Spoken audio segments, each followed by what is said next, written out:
Hello everybody and welcome to this tutorial, and today we're going to be talking about a brand new feature in the Race Studio 3 analysis software, and that's called data reports.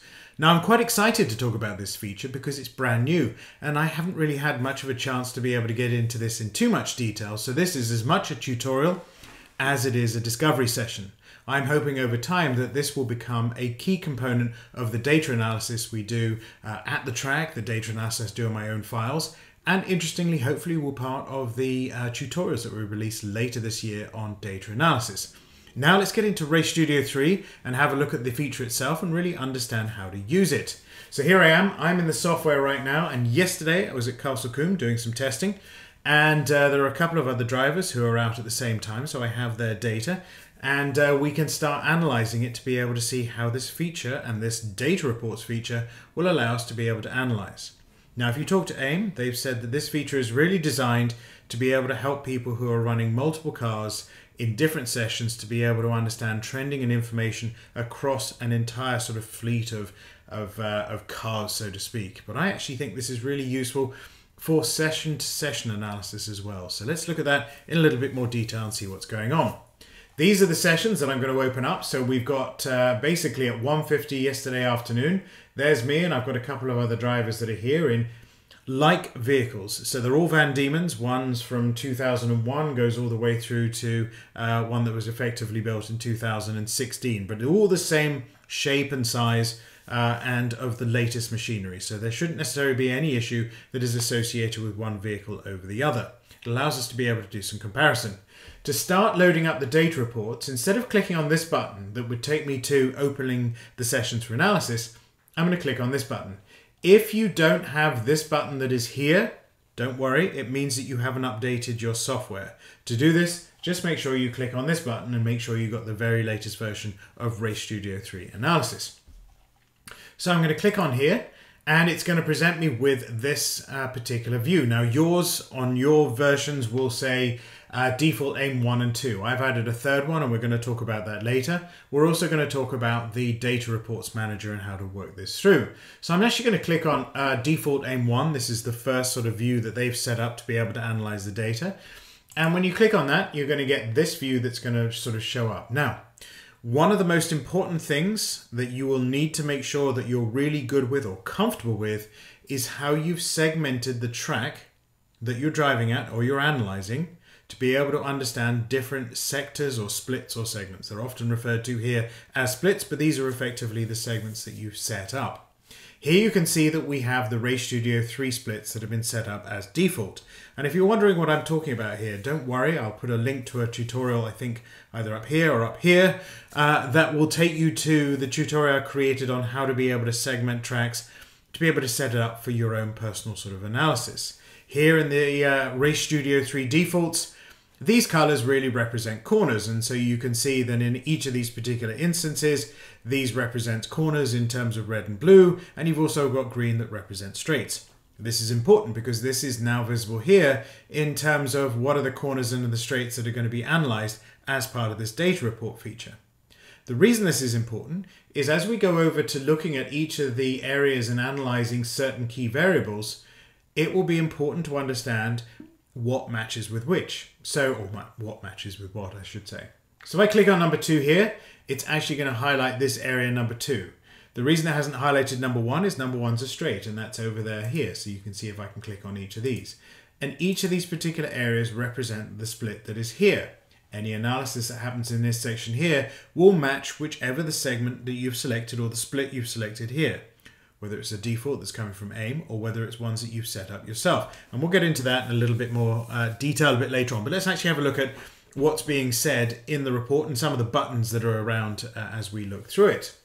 So the first thing we need to be able to look at is this is the split, this is the setup, this is the default.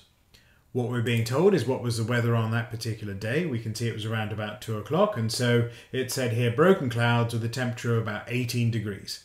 Which is absolutely right. Earlier in the day it poured with rain, but in this instance it was a sort of everyday sort of UK warmish afternoon with scattered clouds and a dry track, which was great to be able to have. The next is being able to understand and look at the laps. And so what this is going to do is it's going to show you lap information based upon the performance of each of these drivers. In this instance, this represents seconds. And so you can see that 72 is 1 minute and 12 seconds, so 60 plus 12. I'm sorry to point that out, but effectively that's looking at the number of seconds that are here. Then we're starting to look at what data is it going to show us for that. And this view is what it will show you across many of these different variables, but we're looking at laps right now, so we're looking at the whole laps for the whole track, and it's showing us that the consistency in terms of lap times, we can see that these are laps with the 5 best splits, so each of the laps and then the 5 best splits within those laps. I'll show how to change that in just a minute, but here you can see that the driver of the 2016 has the lowest lap times, but potentially a broader spread, so a little bit of less consistency across the board in terms of this session. The driver with the number 80, and I can say that's me because that's me, in this instance is, where you've got drivers who, in this instance being me, the consistency is a lot closer, but at the same time, I'm not quite as quick, that is there. And then we've got somebody else who wasn't quite as familiar with the vehicle, just getting up to speed. So you can see that their lap times over here. So a quick visual right now on the screen is I can see relative overall lap times in terms of who's driving the fastest. And I can also see the consistency in this view. And that's just from the lap sort of area that is there. I have ways of being able to change what I'm looking for here. And if I click on this filter up here, I can say that I want to be able to see this information based upon the 5 best laps, 7 best laps, 11 best laps. This is usually dependent on how many laps are available in the session. Not everyone did the same number, so we sort of should focus on the lower number in this instance.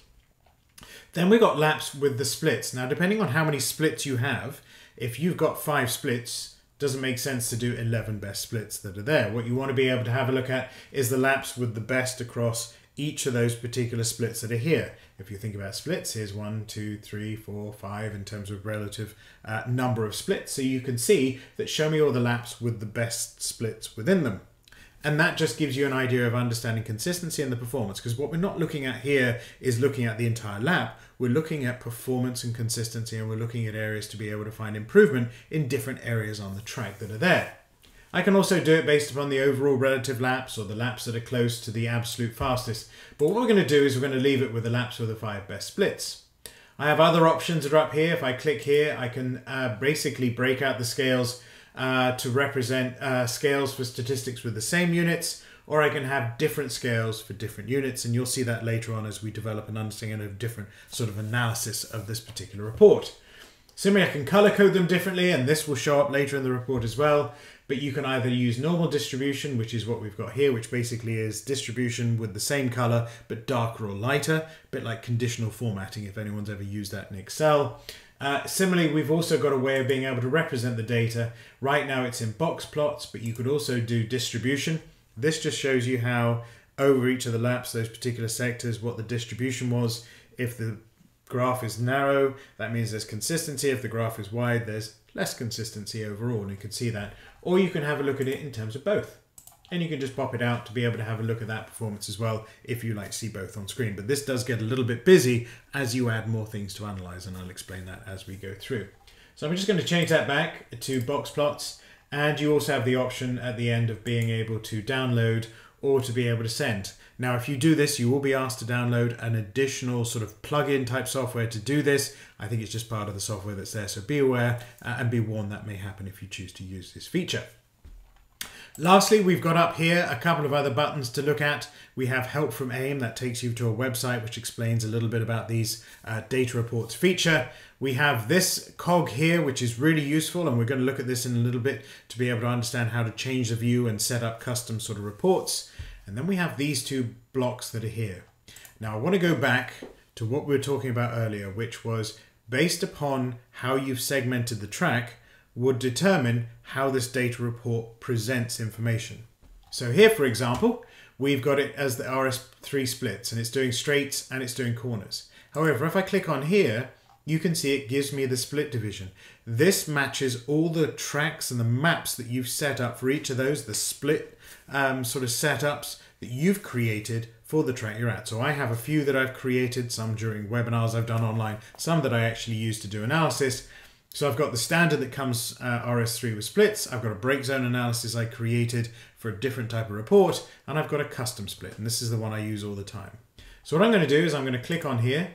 I'm going to say OK to load that up. It says recompute, absolutely, and it's recomputed it to the segments that I've created. However, what it's got right now is it's using the straights from Array Studio 3 and it's using the custom splits. I like them to be the same. You can analyze them, I should say, separately, but I'm just going to make it consistent and set it up that way. Now, for example, when you start looking at this, now we can see that information based upon sort of sectors or splits that I like, that I use for analysis. So you can see I've named them corners. So anyone who's driven at Castle Combe knows what I mean when I'm talking about camp, or I'm talking about tower, or old paddock, whatever I'm talking about in those particular areas. And it changes the way that we analyze that data. So let's have a look at what that means. If I click on Quarry, now I've got additional information. Now this is the default view from AIM. We're going to have a look at some of their defaults and then get into more information. But it's going to show me information for this highlighted area of Quarry. And we can see here that the time taken to complete this sector, you can see that this is broken into the number of seconds to complete that sector. And we can also see the spread and the consistency that is here. So you can see that the driver of the 16 was the fastest. I, driving the 07, that's my one, was a little bit more consistent, but at the same time slower. And then the person who was just getting up to speed was just figuring out what they were doing, and you can see that in terms of their time through that. And you can see it in each of these particular areas. But for me, this doesn't tell me a huge amount of information because we potentially could find this in different areas. I want to be able to see different information. And that's where we're going to change the profile view and have a look at different sorts of aspects. So we're going to leave these two here because I want to be able to continue using this custom split. But I'm going to click on this cog that's here. Now, anyone who's watched these tutorials knows that I really do encourage people to go in and click on things. Click on the cogs, click on the spanners or wrenches, depending on where you're from, right click on things to be able to find additional menus. And this cog allows you to be able to go in and start understanding how to manage your reports and changing between reports in this data sort of reporting section. So by clicking on that cog, the first thing I'm going to do is I'm presented with the option of using different reports. Now we're using AIM default 1 here, or default AIM 1. Let's switch to number 2, and I really actually quite use this. I'll probably use this a lot as I start to understand how to use this feature. So if I click here, it's going to go back to the lap section and it's going to tell me a little bit more information here. Not only is it now telling me the time to complete, but it's also telling me the average speed of that particular lap. So you can see now, we can see the average speed of each of the laps again. First driver was a little bit inconsistent. I was more consistent but slower over the lap. And as I said, we've got a driver who's just figuring out what's going on. But it's nice to be able to illustrate what's happening on the screen. Similarly, if I start clicking into any of these corners, and I'm not going to do Quarry this time, I'm actually going to do Camp. This is a really interesting corner because it is a commitment corner. It's very fast. There's a big wall at the exit of it, which makes you feel like if I go too fast through here and I lose it, I might actually hit the wall and my race is going to be over. So it's interesting to understand what this means in terms of analysis, and getting this corner right is very important. And it's getting it right for a very important reason, that it takes you onto the straight. If you get this corner right here, it takes you all the way down the straightaway, which is the longest straight at Castle Combe. So being able to make sure that you're maintaining great minimum speeds, make sure that you've actually sort of shortening the distance that you're braking, whatever analysis you're looking at, very important on this particular corner. So let's click on it and find out. So if I click here at Camp, now this report is showing me additional information. So again, this is the default AIM 2. I will probably use this a lot. I quite like it, as I said. And so now we can start looking at, not only do we see the sector time and the minimum speed, but the time in the sector, but we also see minimum speed. Now I love this because the minimum speed on this corner is super important. It's what we always be able to have a look at. I'm often looking at my SmartyCam file, trying to pinpoint where's that minimum speed in Camp to be able to roll that through. And yes, I can get this in other areas of the reports in Race Studio 3 analysis, but I love the way it's presented here.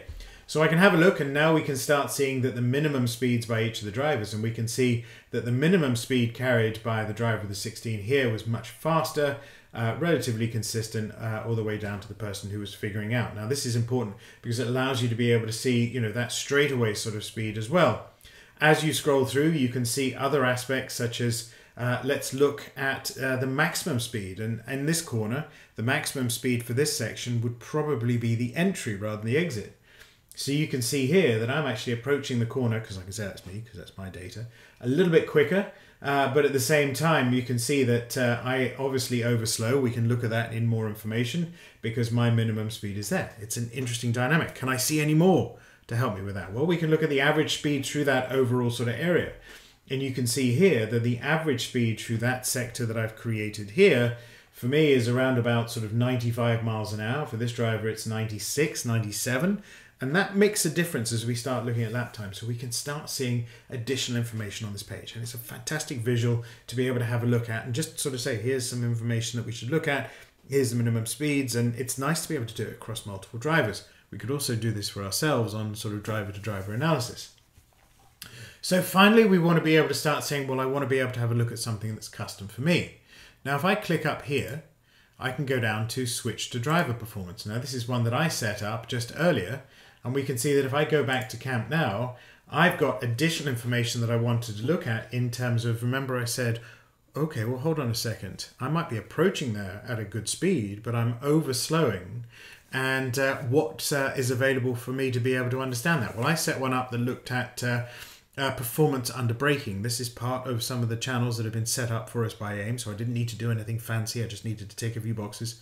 Show you that in just a minute. And so you can see here that if we look at the performance that's happening here, we can see that the sort of the braking average in terms of deceleration, which is the average value it takes to go from maximum speed to minimum speeds, you can see that I am not using the brake as much, which is interesting. So they're slowing the car down quicker.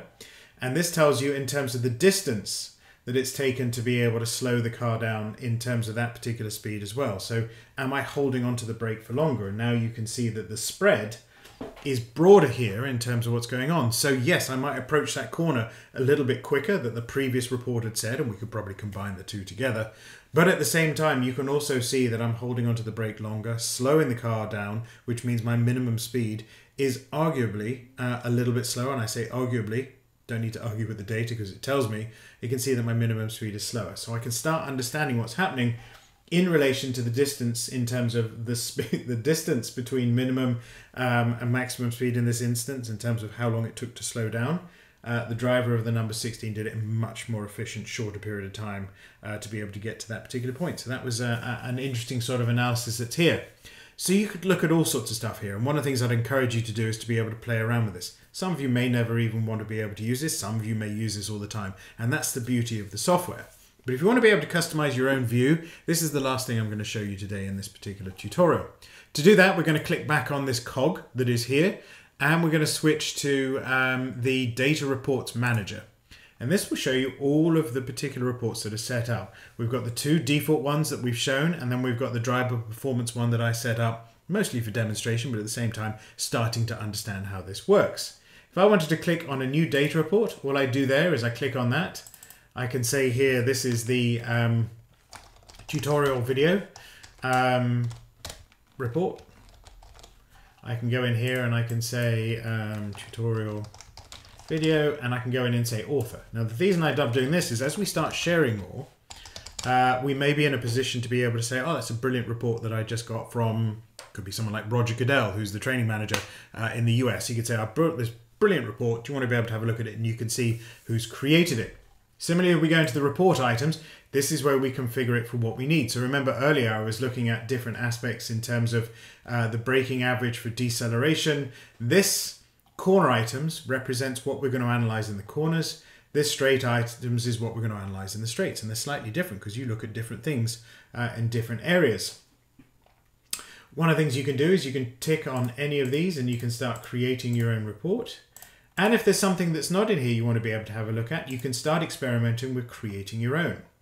And if you're very comfortable with channel reports, and again, if you want to know how channel reports work, click on the link somewhere here, and there will be a video on how to use the channel reports. You can start understanding how to be able to set up different variables to be able to have a look. Now, word of caution here, if you're using multiple vehicles and they don't all have the same channels, as in one may say brake per, one may say brake pressure, all those different aspects in terms of the name for the different channels, this may be a little bit difficult to be able to work through, and it'll help you map them, but again, be aware of what that looks like overall.